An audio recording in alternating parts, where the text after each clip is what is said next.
Hey guys, it's us again. We're here in Longwood Gardens.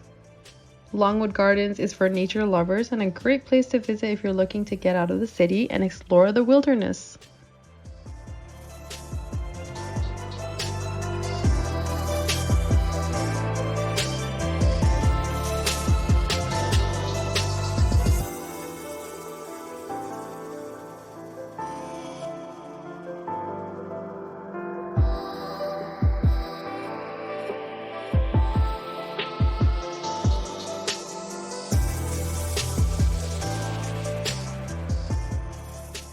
So there's over 1,100 acres of indoors and outdoor gardens with rare flowers and plants.